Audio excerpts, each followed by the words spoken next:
नमस्कार, welcome to my channel. मैं हूं मनीषा।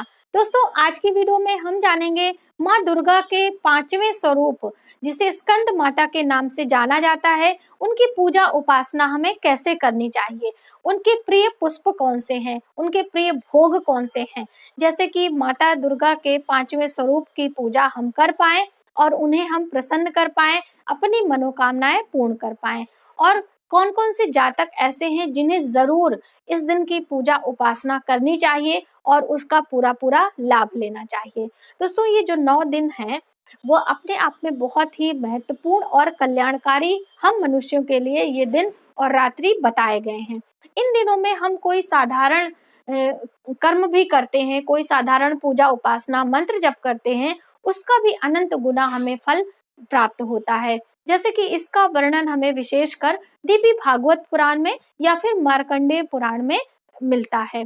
और मार्कंडेय पुराण से ही जो चंडी पाठ है, जिसे दुर्गा सप्तशती के नाम से भी जाना जाता है, जो हम नौ दुर्गा के दिनों में पाठ भी करते हैं, तो वो वहीं से लिया गया है, मार्कंडेय पुराण का ही खंड माना जाता है। अपने आप में बहुत ही लाभकारी होता है। यदि आप चंडी का पाठ कर रहे हैं तो बहुत ही शुभता भरा है। यदि आप नहीं कर पा रहे हैं तो भी आपको अपने मन में कोई भी ग्लानि, कोई भी जो है शोक संताप नहीं रखना चाहिए। आप अलग अलग दिनों के अलग अलग पूजा उपासना करके भी 9 रात्रि और 9 दिन का ये लाभ ले सकते हैं। आपका मन और तन बिल्कुल शुद्ध होना चाहिए। पूर्ण भक्ति भाव से ही माता की पूजा अर्चना यदि आप करेंगे तभी आपकी मनोकामनाएं पूर्ण होंगी। आपके मन में कोई संशय, कोई किसी प्रकार का जो है राग द्वेष नहीं होना चाहिए। ठीक है, तो आप ये पूजा करें और इसका लाभ देखें। दोस्तों, स्कंद माता का जो स्वरूप होता है वो बहुत ही सौम्य माना गया है। माँ स्कंद माता स्कंद की माता मानी गई। स्कंद जिसे कार्तिकेय भगवान के नाम से भी जानते हैं, जो भगवान शिव के पुत्र हैं। और जो देवासुर संग्राम हुआ था उसमें देवताओं के सेनापति भी बने थे और इनका वाहन मयूर है, इसीलिए मयूर वाहन के नाम से भी इनको जाना जाता है। तो अलग अलग नामों से भगवान कार्तिकेय को संबोधित किया जाता है। और माता के साथ में स्कंद देवता की भी पूजा हम कर सकते हैं, जो कि भगवान कार्तिकेय का बाल स्वरूप है। तो इसलिए हमारी मनोकामनाएं बहुत जल्द पूरी होती हैं। यदि आपको संतान संबंधी कोई भी परेशानी है, आपको संतान होने में दिक्कत हो रही है, आपका बार बार गर्भपात हो जा रहा है, या फिर आपके पास कन्या संतान अधिक है और आपके मन में इच्छा है कि हमें पुत्र संतान की प्राप्ति हो, तो भी आप इस दिन पूरा विधि विधान से आप पूजा करें और इसका लाभ देखें। दोस्तों, अभी हम आपको एक छोटा सा उपाय भी बताने वाले हैं जिससे आपकी मनोकामनाएं जल्द पूरी हो सकती हैं, यदि आप इस तरह से इस दिन माता स्कंद की पूजा करते हैं। इस दिन कैसे आपको पूजा करनी है वो भी हम बताते हैं।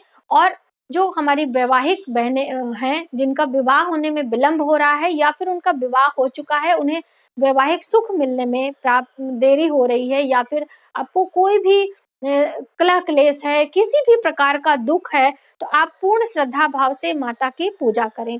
अब माता की पूजा में कौन से मंत्र जप करने हैं वो भी हम आगे आपको बताएंगे। दोस्तों, पहले हम जानते हैं कि इस दिन सुबह सवेरे से हमें कैसे पूजा अर्चना की शुरुआत करनी चाहिए। तो पूजा आप सुबह और शाम दोनों समय करें। जो आपको मनोकामना पूर्ति के लिए उपाय करने हैं वह आप संध्या को या सुबह किसी भी समय आप कर सकते हैं। पूरा दिन अपने आप में बहुत ही महत्वपूर्ण इस दिन का दिन माना जाता है।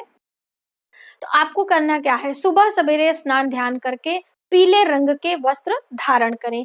इन दिनों में यानी कि माता के पांचवें स्वरूप की पूजा पीले रंगों की अधिक महत्वता बताई जाती है। तो आप स्वयं भी पीले रंग के वस्त्र पहने और माता को भी पीले रंग का आसन, पीले रंग की चुन्नी, पीले रंग का भोग, पीले रंग के पुष्प उन्हें अर्पित करें।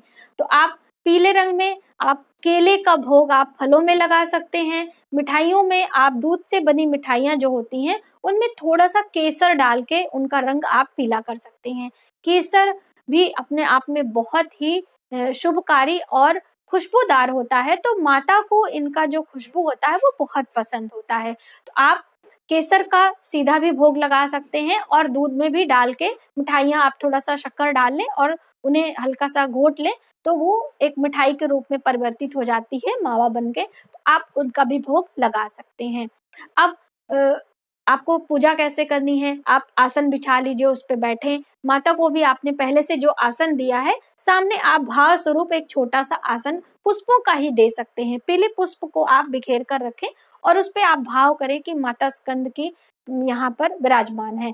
माँ दुर्गा के 9 अलग-अलग स्वरूप हैं, जो कि हमारे जो माँ दुर्गा की प्रतिमा होती है उसमें ज्यादातर बना रहता है। नहीं है तो आप इंटरनेट से या फिर जो है गूगल से ले सकते हैं और स्वरूप की पूजा आप एक भाव से मन में आप ध्यान रख सकते हैं, लेकिन मन इतना एकाग्र नहीं होता है, हमारा मन भटकता रहता है, मन में बहुत तरह के ख्याल आते हैं दोस्तों, इसीलिए हमें चित्र और प्रतिमाओं की आवश्यकता होती है।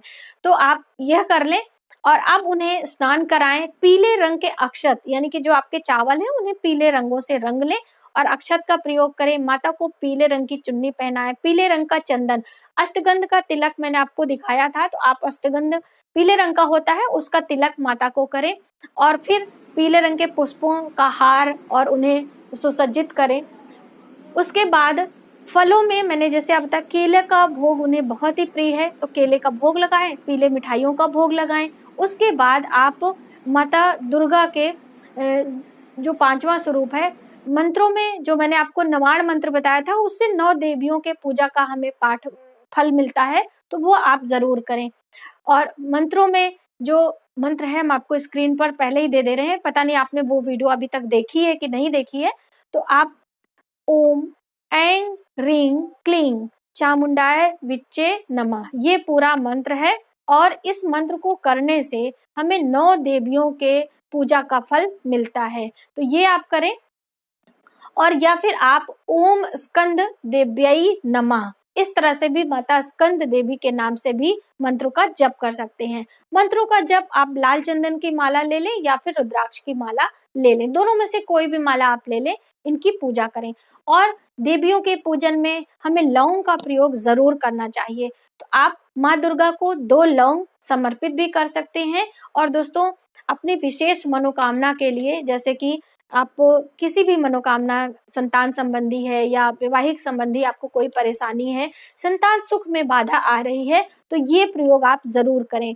माता स्कंद की पूजा में आप कपूर की आरती जैसे करते हैं, तो उसमें 2 लौंग आपको डाल लेनी है और लौंग और कपूर की आरती एक साथ आप करें और फिर अपनी मनोकामना जरूर बोलें।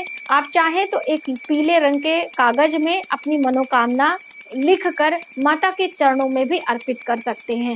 इस तरह से ये विधि विधान से यदि आप स्कंद माता की पूजा करते हैं तो आपकी मनोकामनाएं जरूर पूरी होती हैं दोस्तों, इसमें आपको कोई भी संदेह नहीं होना चाहिए।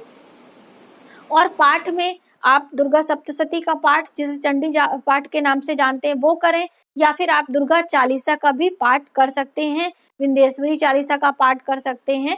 तो इस तरह से जो भी आपको श्रद्धा से, भाव से कर सके वह जरूर करें।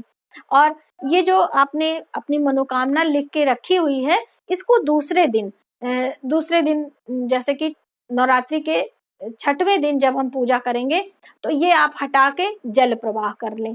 जल प्रवाह करने से वो जल में विसर्जित हो जाएगा और आपकी मनोकामनाएं पूर्ण होंगी। अब बहुत सारे लोगों की समस्या होती है कि उनके आसपास कहीं नदियां नहीं है, तालाब नहीं है, तो ऐसे में आप किसी बड़े वृक्ष के नीचे जाएं। बड़े वृक्ष में पीपल वृक्ष और बरगद का वृक्ष दीर्घ आयु माना जाता है, तो वहां पर जाकर आप थोड़ा सा खड्डा, मिट्टी हटा के खड्डा खोद लें और उसमें अपनी ये पर्ची डाल के ऊपर से थोड़े पानी डाल के वो मिट्टी डाल दें।